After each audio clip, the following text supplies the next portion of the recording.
Woman is the builder of nation's destiny. Though delicate and soft as lily, she has a heart far stronger and bolder than that of a man. She is the supreme inspiration of man's onward march. These powerful words by Rabindranath Tagore reminds us of a truth that has shaped societies through history, that women are as crucial to our progress as men are. Beauty is a vessel, advocacy is its purpose. A woman is not just a beauty, she has a soul, a voice to make her own choices, take decisions of her own, and has a right to take a space in the society which she deserves.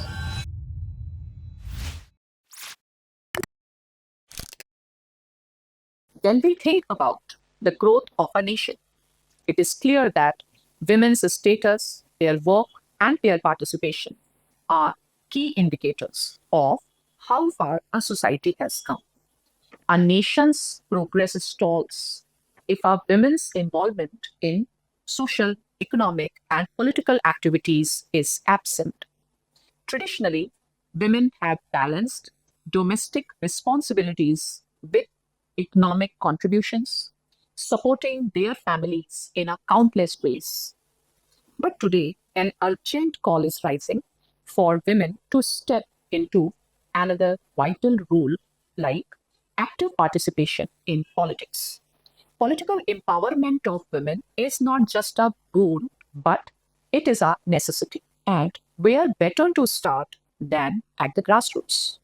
The 73rd Constitutional Amendment was a landmark step in this direction. It mandated that at least one third of the seats in panchayats be reserved for women.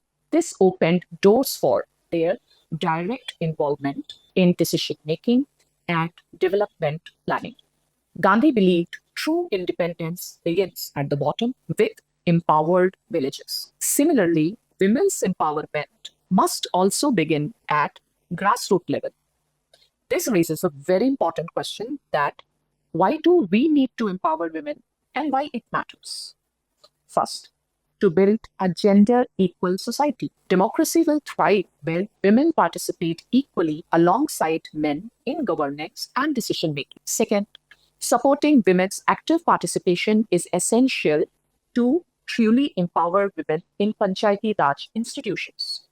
Third, improving female literacy, developing leadership and communication skills. Fourth, empowering women to break barriers, both cultural and institutional. These barriers act as impediment to women's participation in local governance. Lastly, political empowerment means women gaining the capacity to influence decision making.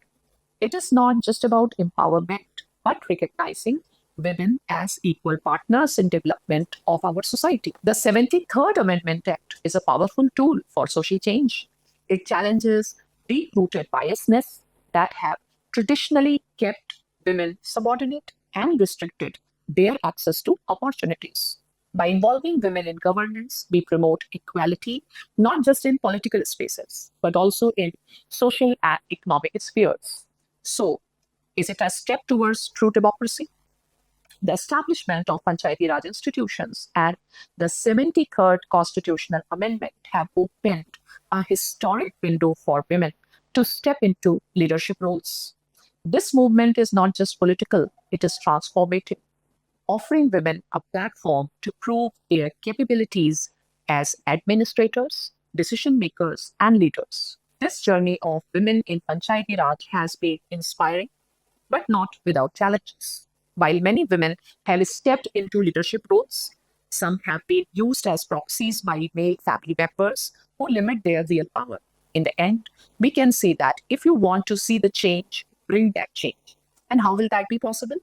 Through active participation. It is through active participation that women can champion issues that directly affect their lives and communities.